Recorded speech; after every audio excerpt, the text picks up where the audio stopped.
Mas sejam bem-vindos. Hoje nós vamos dar continuidade à nossa série, a nova série sobre o livro de Efésios. Mas antes de nós mergulharmos na palavra, eu queria fazer menção da irmã Joseni, que veio de Sergipe, está com a sua família. Cadê a irmã Joseni? Cadê a irmã Joseni? Está ali. Gente, a irmã Joseni veio lá de Sergipe e ela nos acompanha lá de Sergipe desde a primeira live, desde quando nós compartilhávamos a palavra aqui no culto presencial, lá na outra localidade, e em casa a gente fazia a live. Então, desde o começo, ela está com a gente, hoje está aqui com a família, está de passagem por São Paulo.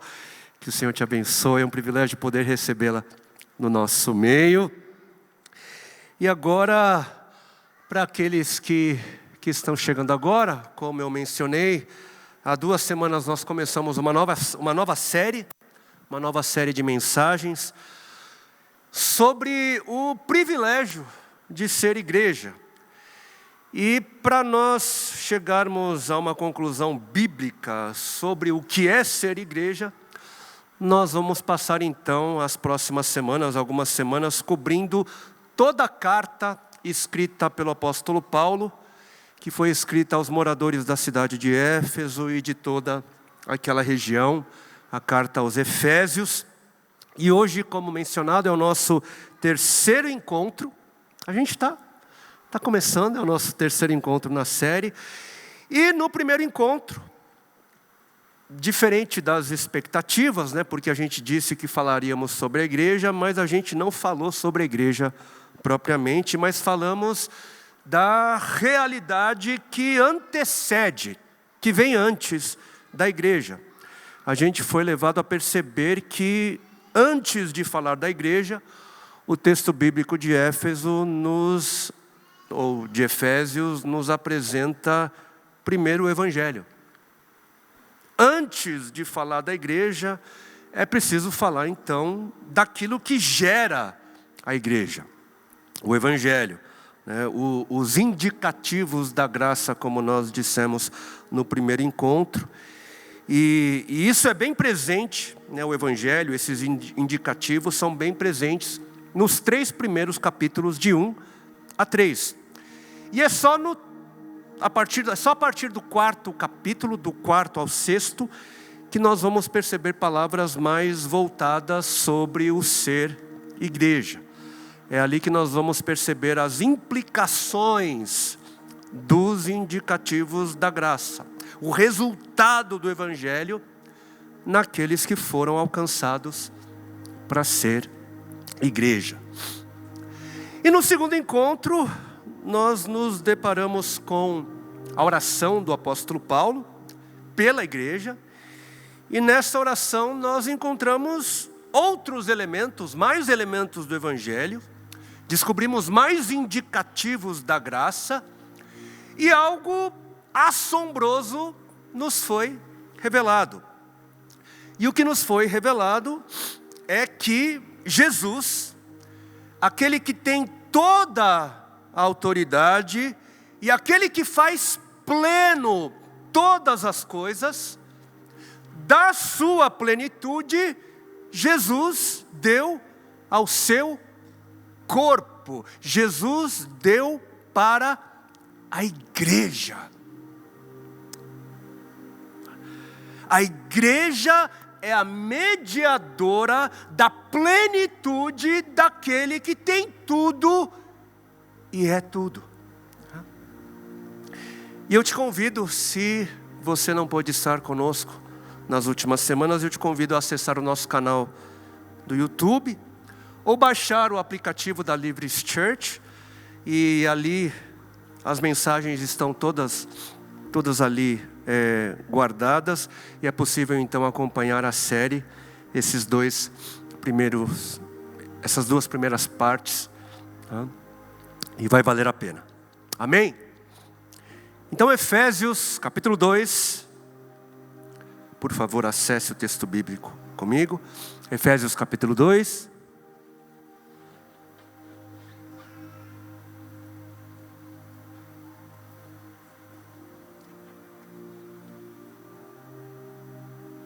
a partir do versículo 1. Hoje eu vou ler na versão da NVT, a versão transformadora.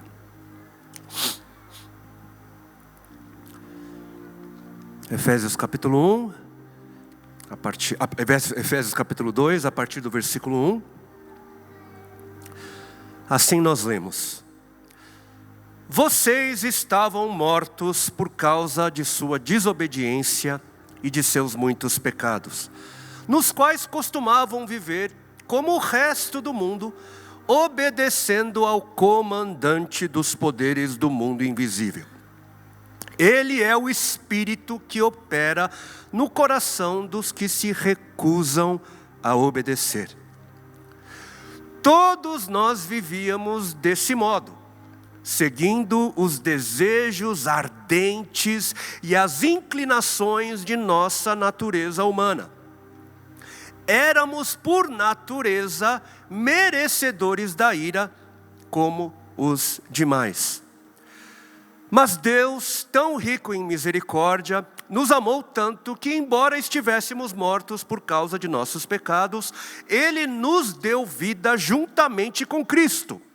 É pela graça que vocês são salvos, pois Ele nos ressuscitou com Cristo e nos fez sentar com Ele nos domínios celestiais, nas regiões celestiais, porque agora estamos em Cristo Jesus. Portanto, nas eras futuras, Deus poderá apontar-nos como exemplos da riqueza insuperável de sua graça, revelada na bondade que Ele demonstrou por nós em Cristo Jesus. Vocês são salvos pela graça, por meio da fé. Isso não vem de vocês, é dádiva de Deus. Não é uma recompensa pela prática de boas obras, para que ninguém venha se orgulhar. Pois somos obra-prima de Deus, criados em Cristo Jesus, a fim de realizar as boas obras que Ele de antemão planejou para nós.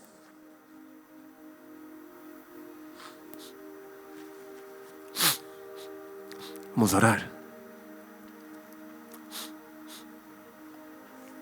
Senhor, nós mais uma vez te bendizemos por Tua palavra. Ela é lâmpada para os nossos pés, ela é luz para o nosso caminho, ela ilumina, Senhor, as trevas que operam nesse mundo, e ela nos ensina e nos leva a perceber a realidade onde nós já habitamos, no Senhor, em Cristo Jesus. Seja exaltado, seja adorado, seja reconhecido, percebido, notado, por meio do conhecimento da Tua palavra. E pedimos, Espírito Santo, mais uma vez pedimos a Tua intervenção, para que palavras humanas possam se tornar palavras vindas do Senhor, porque quando o Senhor nos convence, tudo se faz novo. E ao Senhor retornam glória, louvores, e assim nós oramos em nome de Cristo Jesus. Amém, amém, amém.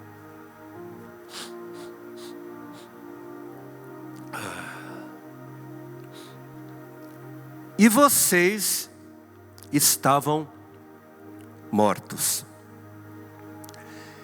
É assim que essa sessão começa no grego original. Algumas das nossas versões de Bíblia no nosso português, talvez na tentativa de suavizar e não ser assim tão chocante, algumas versões começam essa porção do texto com: vocês foram vivificados por Deus enquanto estavam mortos, ou algo parecido. Eu não sei qual é a sua versão, mas suaviza, né? Isso é verdadeiro, né? De fato é verdadeiro que nós somos vivificados por Ele, né? O texto vai nos mostrar isso na sequência. Deus fez isso, né? Ele nos vivificou, mas no grego, o início do capítulo 2 não suaviza. É sem rodeios. Diz, vocês estavam mortos. E no texto de hoje, ainda dentro dos 3 primeiros capítulos que nos apresentam o Evangelho, ou os indicativos da graça, como a gente acabou de dizer, nós vamos perceber nesses primeiros versículos que uma leitura real dos fatos faz parte daquilo que nós compreendemos como boas notícias. Uma leitura real dos fatos faz parte do Evangelho. Dizer como a realidade é, de verdade, faz parte das boas notícias. Vocês estavam mortos.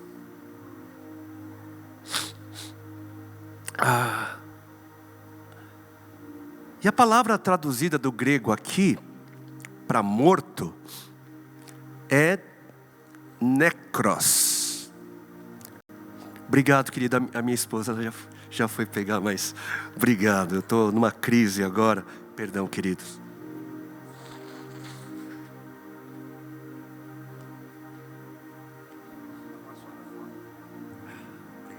Obrigado. Essa virada de tempo. Mas, como eu estava dizendo, olha só, faz parte, né? Necros, né? É a palavra grega aqui, que a gente traduziu para morto, né? Que, da onde vem o quê? Necrotério, né? Necrosado, né? Necros, morto, né? E essa morte, ela se refere àquela morte decretada por Deus ali no Jardim do Éden. O Senhor, ele disse o quê? Se vocês comerem do fruto proibido, vocês morrerão.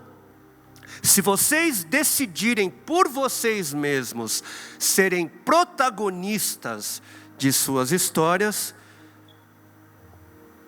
e a gente ouve, né? Ouve bastante isso, né, nos nossos dias. Seja protagonista, né, da sua história, né? Cuidado, né? No capítulo 2 de Gênesis, nós vemos ali Deus avisando sobre a morte, caso a humanidade decidisse seguir o seu próprio caminho, né, esse caminho de protagonismo, de independência. E foi o que aconteceu, né? Como nós sabemos, a humanidade ela escolheu seguir seu próprio caminho, na desobediência, né, caindo na sedução de viver para si. A humanidade passou então a experimentar de uma morte além da morte física. Uma morte espiritual. Uma morte que faz com que as pessoas sejam incapazes de corresponder a Deus. Essa morte é um estado. É uma forma de ser. É um estado de separação.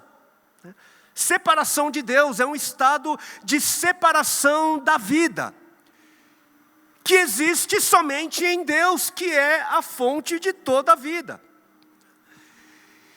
E o que prova essa morte espiritual, o que prova essa separação de Deus, é a incapacidade de corresponder à voz de Deus. Mortos por causa da desobediência, mortos por causa dos muitos pecados, mortos nas transgressões, mortos na incapacidade de fazer o que é certo pelas razões certas. Mortos assim como todo mundo que vive como nós vivíamos, uma sociedade inteira, um mundo inteiro morto. Enganados, achando que estão vivos, pensando que são livres, mas são escravos.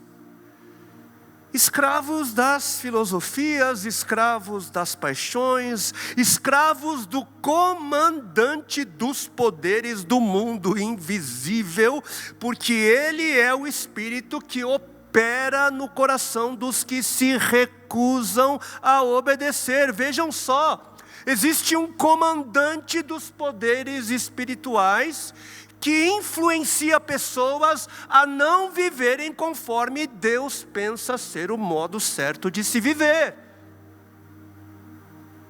Versículo 3: todos nós vivíamos desse modo, seguindo os desejos ardentes e as inclinações de nossa natureza humana, as inclinações da carne caída.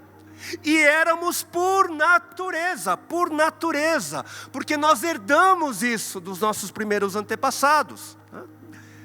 Éramos por natureza merecedores da ira, como os demais, como todo mundo é. Mortos e além de tudo condenados. Merecedores da ira divina, da ira. E lembrando que ira divina não é raiva divina, tá? Não é olhos vermelhos e fumaça negra, né, saindo pelas narinas, não. A ira de Deus é um outro nome que a Bíblia dá para uma ação de Deus pautada na sua justiça. A ira de Deus é a resposta de Deus com base na sua santa justiça. E a ira de Deus é uma resposta sóbria. Não é uma resposta irracional. Não é uma resposta passional. É uma resposta comedida. Mas ela é avassaladora contra tudo o que é mal. A cruz é resultado da ira de Deus. Sim, todo o amor de Deus ali, sim, toda a compaixão, sim, toda a bondade, mas sim também toda a justiça, toda a magnitude da justa consequência, a plenitude da resposta de Deus contra o pecado, completamente derramada em Cristo Jesus. E a cruz foi uma resposta sóbria. Não foi fruto de espontaneidade, um impulso, né? Mas foi uma resposta planejada, antes mesmo da criação do mundo, diz a palavra. Foi uma decisão sóbria, um plano para acabar de vez com o mal.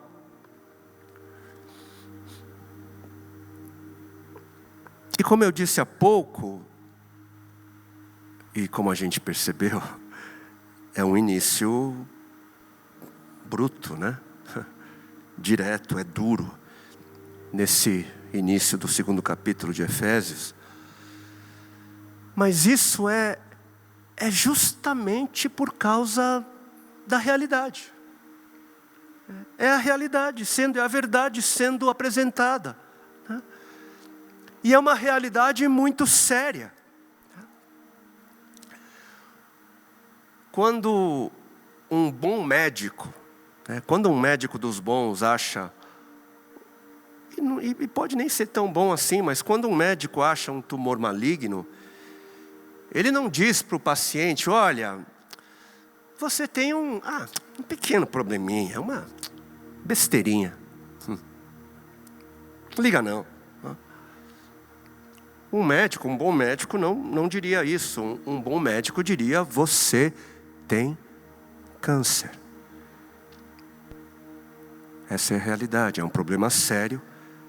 E é preciso fazer alguma coisa, porque senão você vai morrer.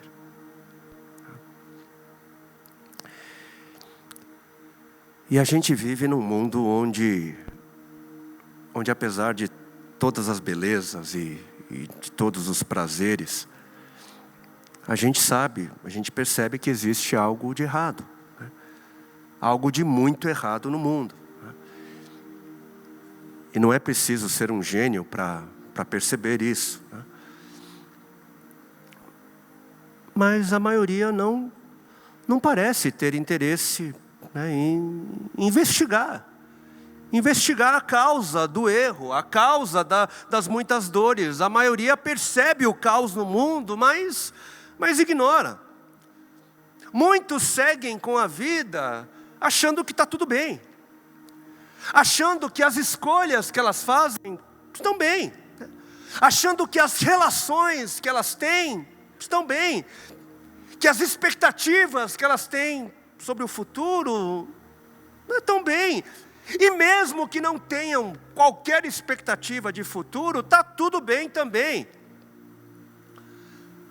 E se alguém tem fortes desejos e inclinações, se é isso o que eu quero, se é isso o que eu posso, se é isso o que eu mais quero, o que mais me dá prazer, então isso só pode ser de Deus.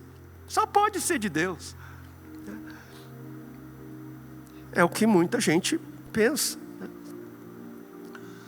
Só que, visto que uma das evidências da morte espiritual é não conseguir perceber o que é de Deus e o que não é,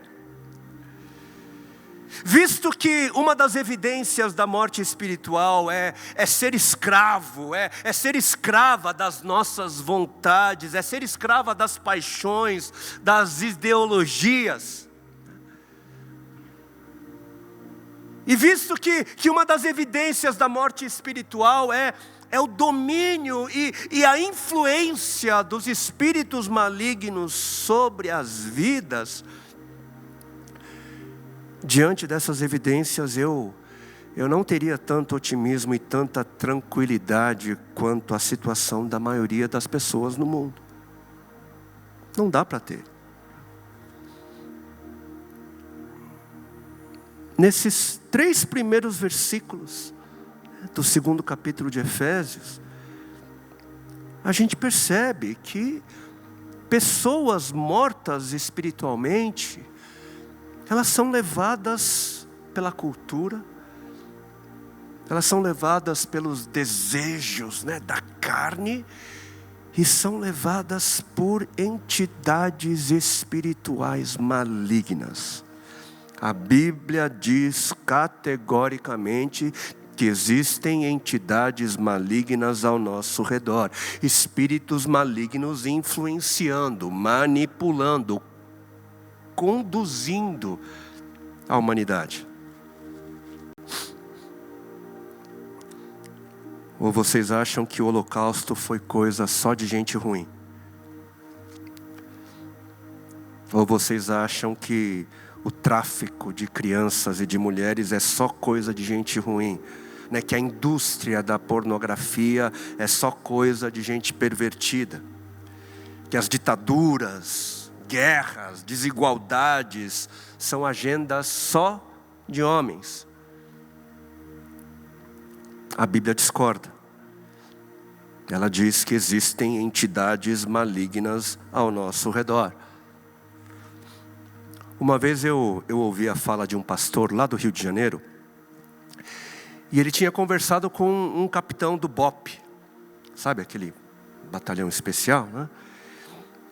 E esse capitão, diante de tantas atrocidades que ele já tinha visto nos morros, diante de tanta barbárie, ele se perguntava como é que era possível um ser humano fazer as coisas que ele tinha visto com outros seres humanos? Como? Ele não conseguia entender aquilo até que ele entendeu. E a resposta que ele encontrou foi o seguinte: ele concluiu que a única explicação razoável para tudo aquilo que ele viu é que existe, deve existir, porque não faz sentido, precisa existir uma influência maligna, sobre-humana, que faz com que pessoas cometam atrocidades inimagináveis contra outras pessoas. 1 Pedro capítulo 5, versículo 8, vigiem, fiquem atentos. O diabo, o inimigo de vocês, anda ao redor procurando a quem possa devorar. 2 Coríntios capítulo 4, versículo 4, o Deus deste século, o diabo, cegou o entendimento dos incrédulos. O diabo, ele cega o entendimento daqueles que não creem, para que não brilhe a eles a luz do evangelho da glória de Cristo.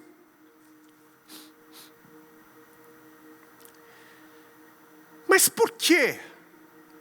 Por que esse início de segundo capítulo de forma tão dramática, né? É tão politicamente incorreto, é tão confrontador? Por quê? Por que esse drama? Porque essa leitura clara da realidade é uma preparação para destacar algo. Essa leitura da realidade nos prepara para o clímax, né? Nos prepara para o ponto alto das boas notícias. E olhem só para o que esse cenário de morte nos prepara. Versículo 4. Mas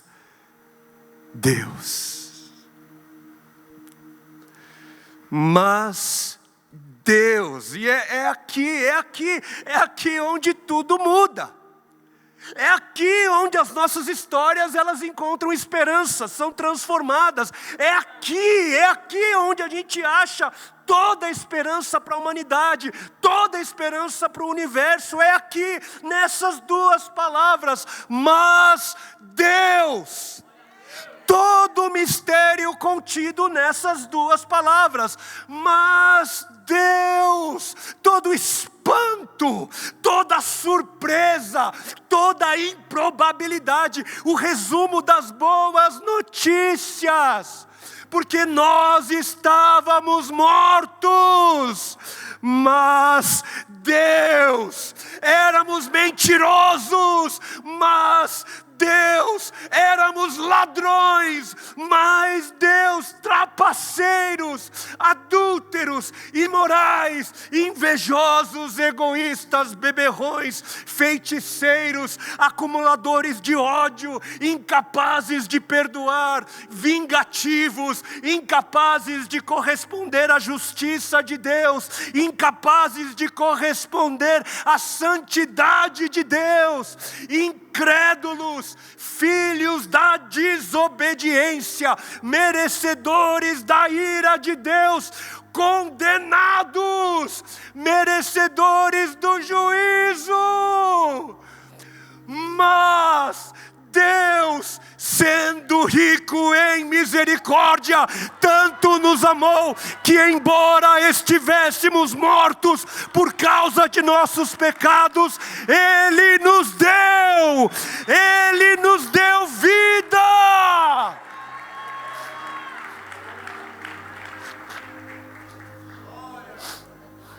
Ele nos deu vida com Cristo.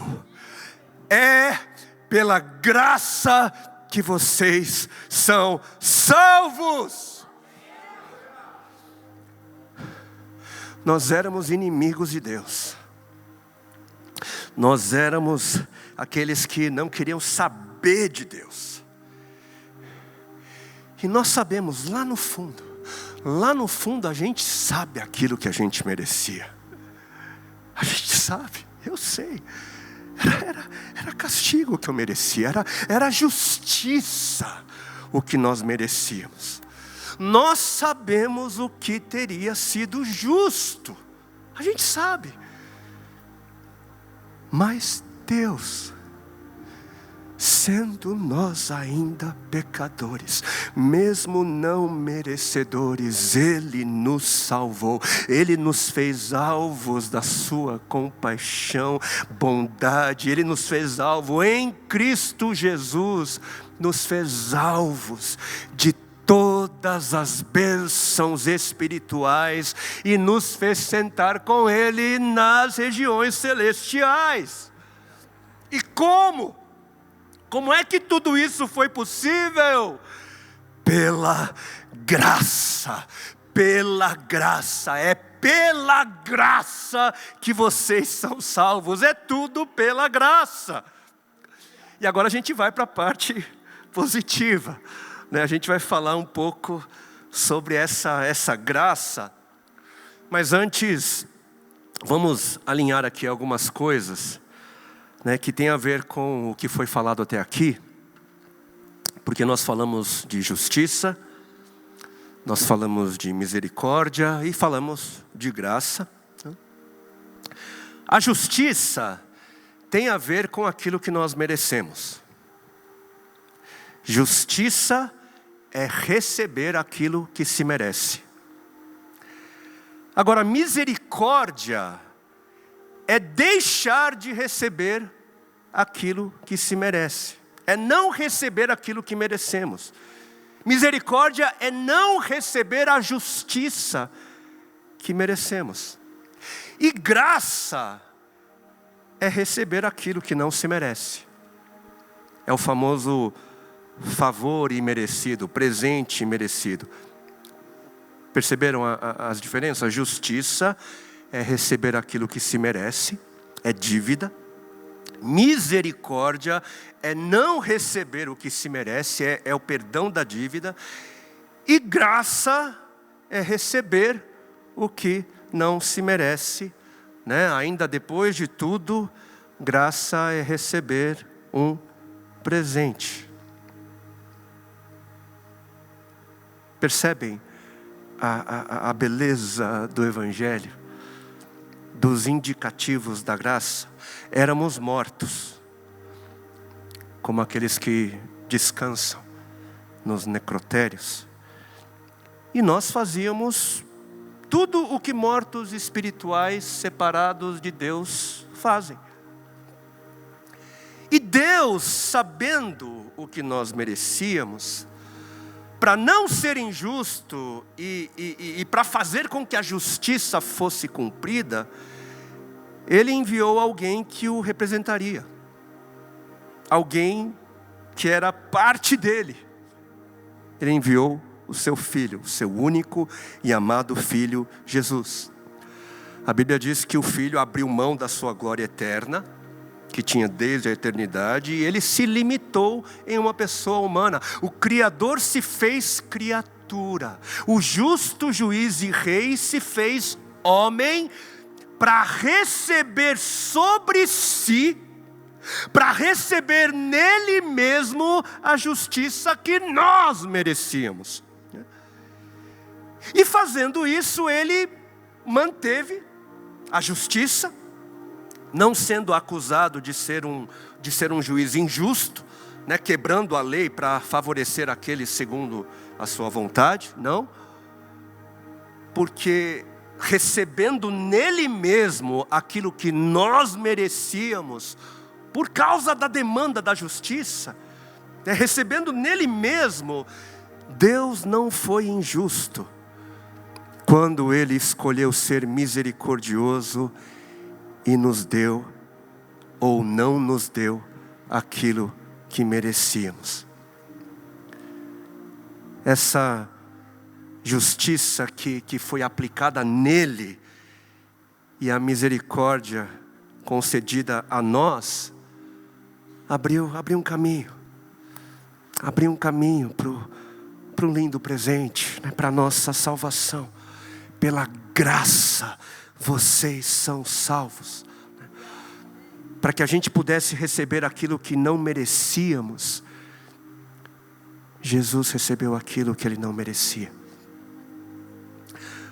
O nosso não merecido, pelo não merecido dEle. E possivelmente, depois de João 3,16, Efésios 2, 8 e 9, fazem parte dos versículos mais conhecidos da Bíblia. E uma versão mais conhecida, ali nós lemos: porque pela graça vocês são salvos, mediante a fé. E isto não vem de vocês, é dom de Deus, não de obras, para que ninguém se glorie. E na versão de hoje, da NVT, vocês são salvos pela graça por meio da fé. Isso não vem de vocês, é uma dádiva de Deus. Não é uma recompensa pela prática de boas obras, para que ninguém venha a se orgulhar.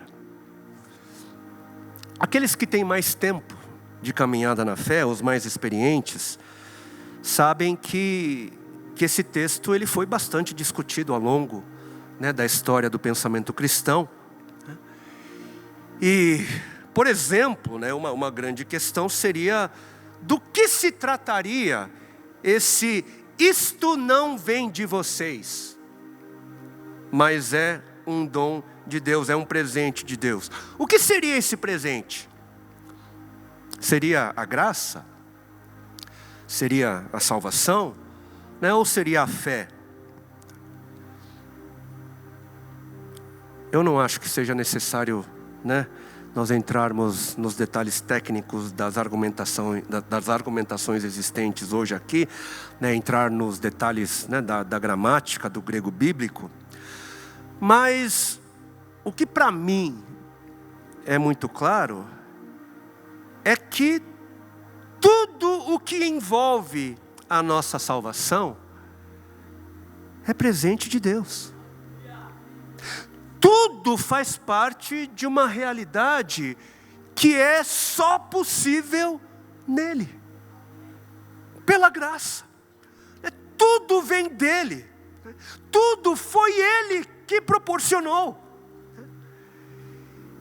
E o maior argumento do texto não é saber, buscar saber qual foi exatamente a dádiva.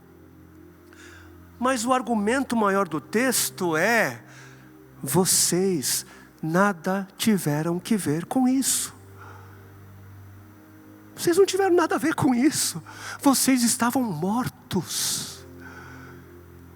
O que faz um morto? Nada. O que pode fazer um morto? Nada. Morto só passa a fazer alguma coisa se uma voz de comando ordena: viva, ressuscite. Morto não se faz vivo. Morto não se ressuscita. A glória da salvação é de Cristo. A glória da graça é de Cristo. E a glória da nossa fé é de Cristo. Ninguém se salva. Ninguém. A salvação não é fruto de trabalho humano. Ninguém pode dizer, ninguém pode se salvar, depois de dizer: olha, não, agora eu vou me esforçar. Não, agora eu vou fazer o máximo para eu finalmente ser aceito por Deus e ser salvo por Ele. Não. Ninguém consegue se salvar. Ninguém é salvo por esforço máximo, por maior que seja. Não são as boas obras. Ninguém é salvo por boa conduta. A salvação é resultado da obra de Cristo. A fé é resultado da encarnação, é resultado da morte, é resultado da ressurreição de Cristo. E tudo isso, todas essas coisas, regadas pela graça de Deus. Eu sei que isso para alguns não é muito fácil assimilar, porque a gente vive num mundo meritocrático. No mundo, se alguém recebe, é porque fez por merecer, Parabéns, as pessoas dizem, Poxa, eu lembro, recentemente a gente fez 1 ano de igreja, as pessoas, parabéns. Eu, ai, parabéns. O que eu fiz? Não fiz nada, né? Mas enfim.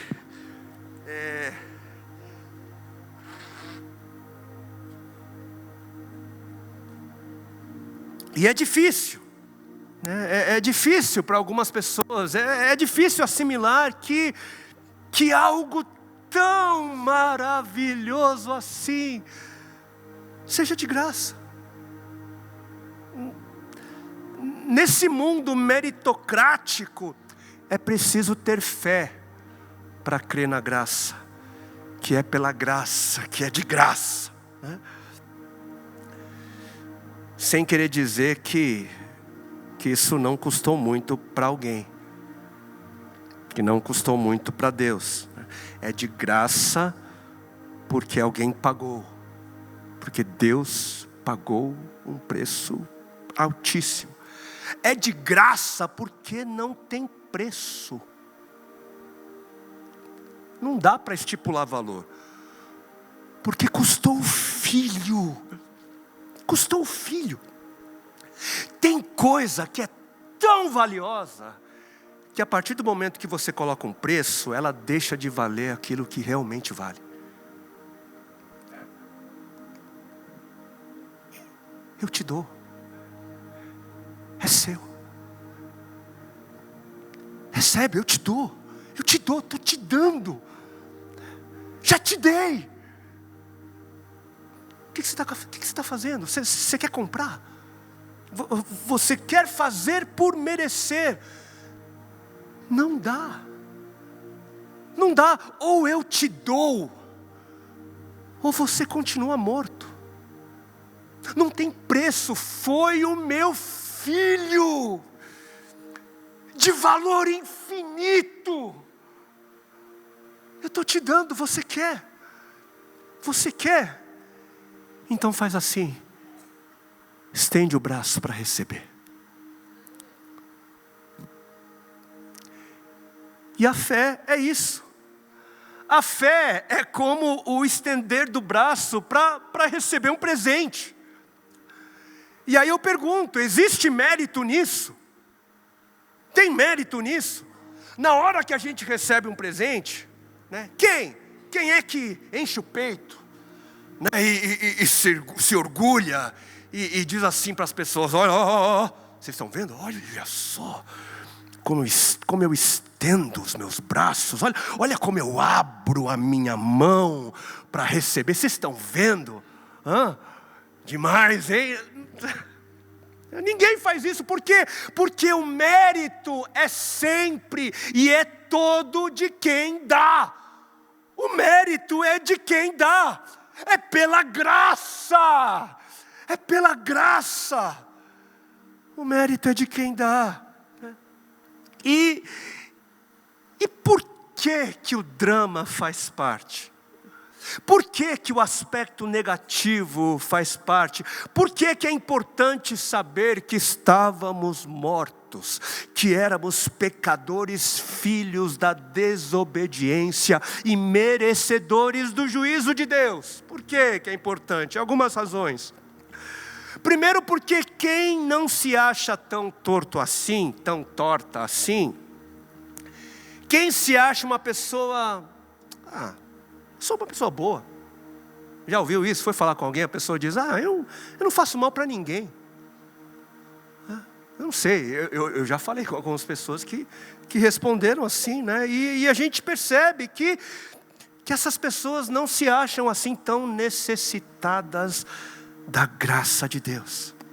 Tem gente que se acha tão boa, tem gente que confia tanto nas suas obras, nas suas condutas, que a impressão que a gente tem é que se Deus não aceitar essas pessoas, se Deus não salvar essas pessoas, Ele vai estar sendo injusto.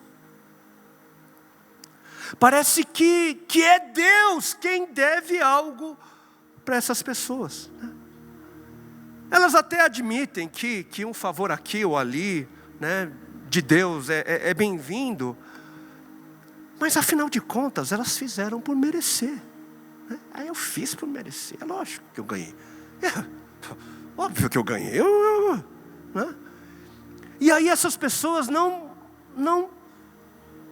se percebem como quem precisa ser salva. Essas pessoas não se entendem como pessoas que precisam ser salvas de uma calamidade, né? de um desastre. E não é à toa que não existe gratidão no coração dessas pessoas. É porque, é lógico, olha como eu sou bom, como eu sou boa. Né? Então o drama no início do capítulo 2 é importante porque a graça é para pessoas que reconhecem o quanto elas precisam da graça. Graça é um presente de Deus para quem é pobre de espírito.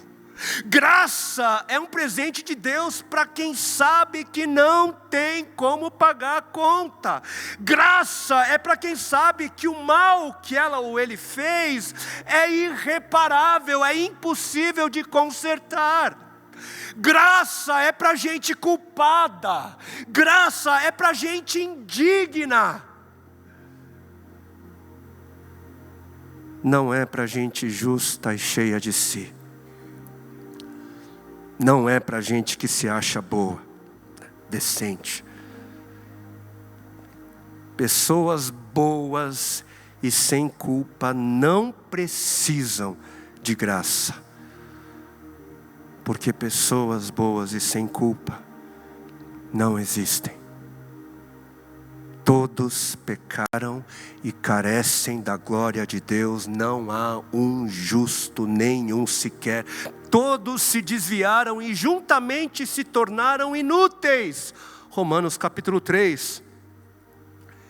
E quando nós reconhecemos a nossa incapacidade, a nossa insuficiência, e então a gente clama por salvação, por misericórdia, pela graça, nós somos alcançados, pela graça, nós somos socorridos. Outra boa razão para o drama, para esse drama da nossa morte em nossos pecados, é que quando finalmente a gente entende que somos pecadores, miseráveis, indignos, salvos por uma graça que custou tudo para Deus, quando a gente entende isso, isso faz da gente pessoas humildes. Isso faz da gente humilde. Isso não faz com que a gente ache que a gente é melhor do que ninguém. Não somos melhores do que ninguém. A graça faz isso. Não somos melhores do que ninguém. E essa mesma graça percebida é a graça que a gente passa então a compartilhar, a dividir, né, com outros, com o mundo. Né. A graça faz a gente grato. E é pela graça, porque era assim, ou morte. Ou era graça, ou era morte. É de graça porque só assim nós poderíamos ganhar, nós poderíamos herdar a salvação. E queridos e queridas, nós somos frutos da graça de Deus. A igreja é fruto da graça. Nós somos o resultado de uma ação de Deus. Não somos o resultado de esforços humanos, mas divinos. E nós somos aqueles que testemunham para o mundo que Deus triunfou. Deus triunfou, a igreja é a vitrine de Deus. A gente chama a atenção do mundo para nós, não para a nossa glória, mas porque nós somos, conforme o versículo 7 vai dizer, nós somos exemplos da riqueza insuperável de sua graça, revelada na bondade que Ele demonstrou por nós em Cristo Jesus. A riqueza da sua graça glorifica e exalta o nome que é sobre todo nome. Ao olhar para nós, o que é que o mundo vê? O mundo vê que o amor prevaleceu e que a obra de Cristo resultou naquilo que Ele planejou. Deu certo! Deus prevaleceu, a graça prevaleceu. Exemplos de que a graça não foi em vão, é isso que nós somos. Deus venceu. Glória a Deus. E versículo 10. Fomos feitos obra-prima de Deus. Obra-prima. Poema no grego. De onde vem a nossa palavra poema. Fomos feitos como uma poesia, uma obra de arte, criados em Cristo Jesus, a fim de realizar as boas obras que Ele de antemão planejou para nós. E com isso eu quero finalizar dizendo que, ao contrário do que muito se ouve, a salvação não é o fim. A salvação não é o fim. O propósito de Deus para as nossas vidas não se resume na salvação. Isso é, não sei o que eu posso dizer, é antropocêntrico demais, é centrado demais em nós, não é? Deus não fez tudo o que fez apenas para nos salvar. Em Jesus, a gente percebe, em Jesus, Deus ele revela que Ele não desistiu da primeira obra-prima. Houve uma primeira obra-prima na criação em Gênesis 1. Em Jesus, Deus nos mostra que Ele não desistiu dessa primeira obra. Quando Deus Ele criou a humanidade no jardim, Ele nos criou para um propósito além. Um propósito além do desfrute no jardim. O jardim era bom, mas não era o fim. E na obra em Cristo Jesus, Deus Ele então resgata a primeira intenção original. E Ele faz o quê? Ele nos cria de novo. Ele nos cria outra vez. Para quê? Para vivermos aquilo que havia se perdido. Deus em Jesus nos criou de novo. Ele nos fez novas criaturas. Somos novas criaturas. E como novas criaturas, somos plenamente capazes de fazer o bem que não conseguíamos antes fazer. Como novas criaturas, conseguimos deixar de fazer o mal que antes nós não conseguíamos deixar de fazer. Não somos salvos pela graça, mas somos salvos... Não somos salvos pelas obras. Não somos salvos pelas obras, mas somos salvos para as obras. Salvo para as obras. Esse é o propósito da salvação, sim, meus irmãos. Na graça, boas obras são evidências da salvação. Obediência é a evidência de uma pessoa salva pela graça. Porque uma vez vivos, uma vez ressuscitados, uma vez novas criaturas, a gente consegue corresponder à voz de Deus. Uma vez gratos, uma vez apaixonados, uma vez em amor àquele que se doou de tal forma, convencidos por esse amor, nesse amor a gente consegue corresponder a Deus. Somos novas criaturas. Vamos orar. Vamos orar.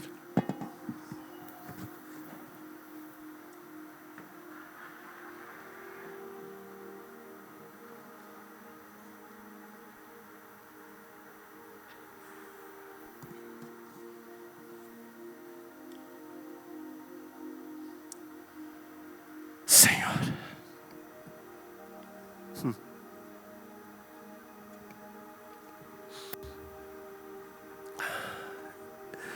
te bendizemos, Senhor, por tua palavra, como oramos no início. A tua palavra é lâmpada para os nossos pés, é luz na escuridão que nos envolve. Obrigado porque ela brilhou forte e intensamente sobre as nossas vidas.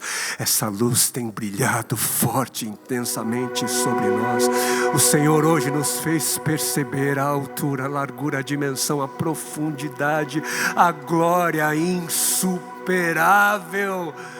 das riquezas que se encontram na graça que há em Cristo Jesus, que nos alcançou, que nos fez vivos, que nos trouxe vida e faz com que nós respondamos em amor, em gratidão, em entrega, porque só a graça permite que a nossa resposta seja uma resposta espontânea, livre, pautada no amor, embasada, sustentada por gratidão, por amor.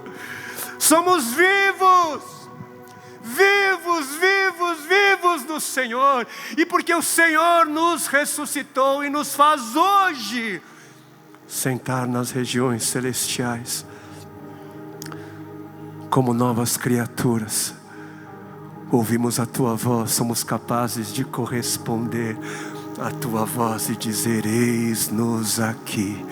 Sim, a nossa resposta é sim. A tua palavra é sim. Ao teu comando é sim. Ao teu coração é sim. Ao teu amor é sim.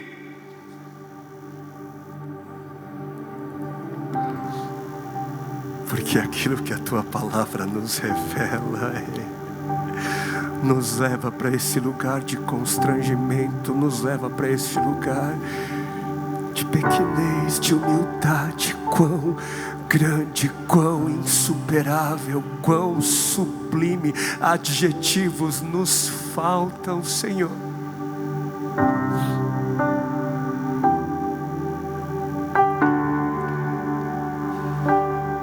Mas Deus, tão rico em misericórdia e tanto nos amou, que embora estivéssemos mortos por causa de nossos pecados, Ele nos deu vida juntamente com Cristo.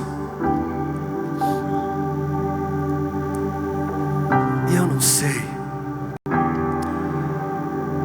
e porque eu não sei, eu preciso perguntar.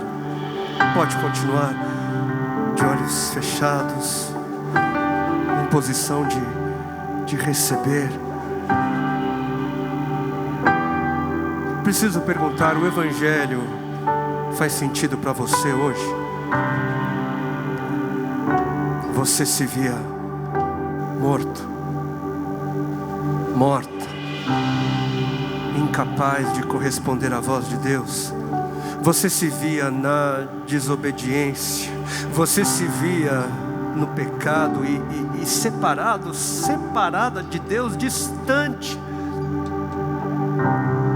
Porque todo esse drama do pecado na sua vida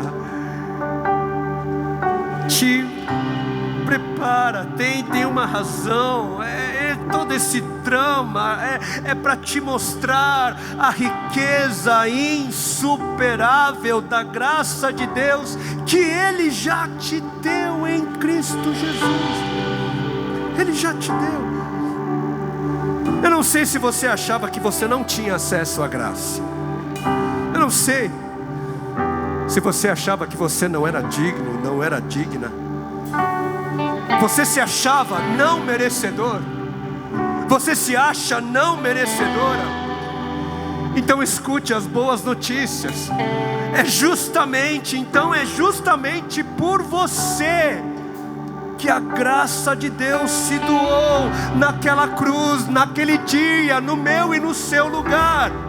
Porque graça é favor que não se merece. Graça é favor que não se merece. Se você se percebe não merecedor, não merecedora, é para você.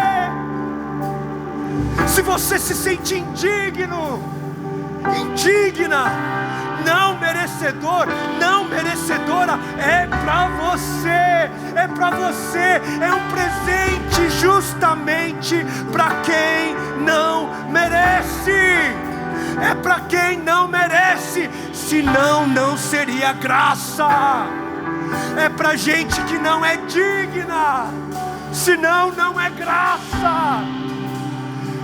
Graça é para gente morta. Graça é para gente distante.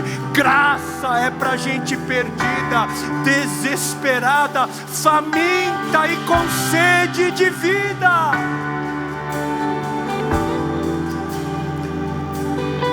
Graça é para quem se sente na escuridão. Graça é para quem sente vergonha. Graça é para quem se sente culpado, culpada.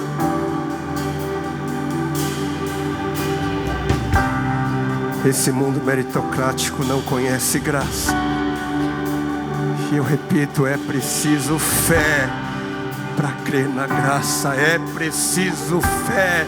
É preciso confiar naquele que disse. É preciso confiar nele, na obra daquele que tudo fez.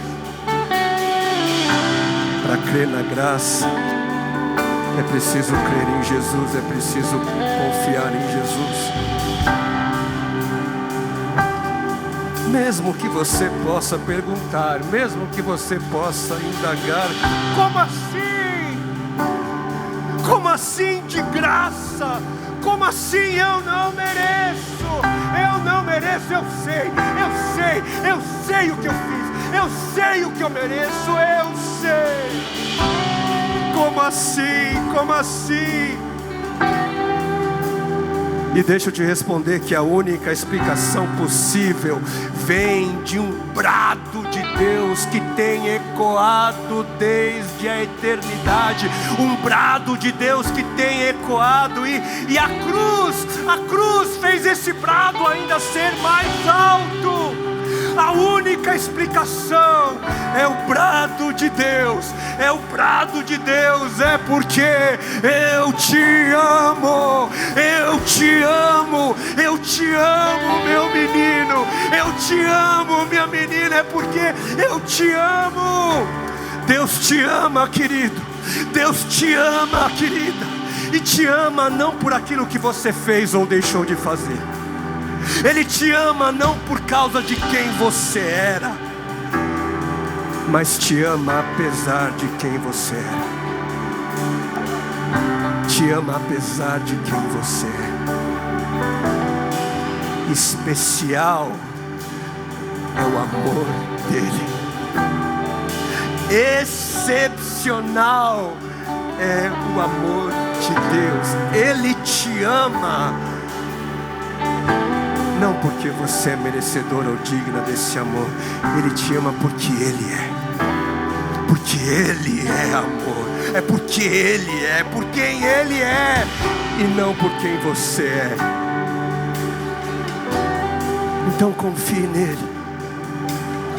Confie nele, creia nele, tenha fé nele, Confie nessa graça que te aceita do jeito que você é e que te transforma num novo ser. E a partir dessa nova realidade, você passa a viver como quem é nova criatura, não antes.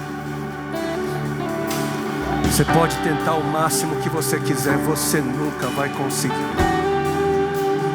Por isso que foi de graça, porque se não fosse assim era morte. E Deus tanto nos amou que Ele foi até as últimas consequências. Vamos orar. Quero te convidar a fazer algo diferente que a gente nunca fez aqui. Repita comigo essa oração. Senhor Jesus, eu estendo os meus braços e abro a minha mão para receber o presente da vida, para receber o presente da salvação. Obrigado pela graça, obrigado pelo seu amor, obrigado por me transformar em uma nova criatura. Obrigado porque eu já percebo novas inclinações, eu percebo outras vontades. Faça de mim um lindo poema para a tua glória, em nome do Senhor Jesus. Amém, amém, amém, amém, amém, amém.